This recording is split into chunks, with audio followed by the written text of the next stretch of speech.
Përshëndetje. Ky vit i ri ka filluar me ngjarje jo të mira për vetë faktin sepse përmbytjet e ditëve të fundit kanë sjellë shumë probleme. Probleme jo vetëm që janë përmbytur toka, por janë përmbytur dhe shtëpi, madje edhe fshatra të tërë. Shumë rrugë janë prishur, shumë rrugë nuk ka mundësi komunikimi, po ashtu të mbjellat në të gjithë zonat shqiptare në Urdësir, por edhe deri në Shkodrën tej, thuajse janë përmbytur, janë prishur. Pra, humbjet janë katastrofike, humbje kaq të mëdha, shumë të mëdha, të cilat me të vërtet kanë ndikuar shumë në ekonominë e vendit. Dhe pavarësisht që shteti propagandon që do marrë masa për dëmshpërblime, shteti në radhë të parë duhet bëj një diçka që të parandaloj këto situata, të punoj gjatë verës me qëllim që problemet të mos dalin në pa gjatë periudhës së dimrit. Lind pyetja shumë e thjeshtë. Pse përmbytet sot Shqipëria? Përse? Pse janë kaq të shumta dëmet çdo vit dhe përsëri domethënë nuk mirret as i mas? Atëherë përgjigja shumë e thjeshtë. Në radhë të parë është urbanizimi kaotik. Një urbanizim shumë kaotik.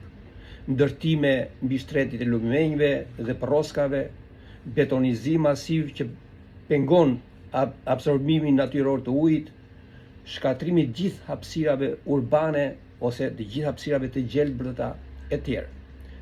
Një problem tjetër është dhe dështim i infrastrukturës ekzistuese.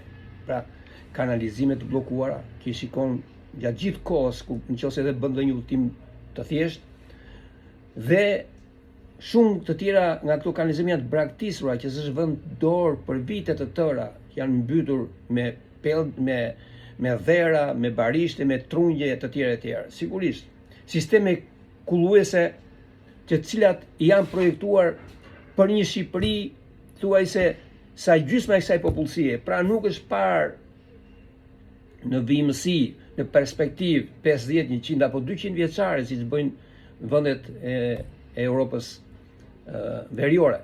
Pra problemet janë, tjetër është një problem shumë shqetësues, për mendimin tim është djegja e maleve dhe shplullëzimi. Pra pyjet të tërë janë rrafshuar. Djegja e maleve në mënyrë domethënë të pakontrolluar, që kanë sjellë jo pak probleme dhe i japin tashmë të gjitha rezultatet negative në gjithë vendin e ekonominë e vendit. Pra sepse nga pikpamja shkencore pyet stabilizojnë tokën,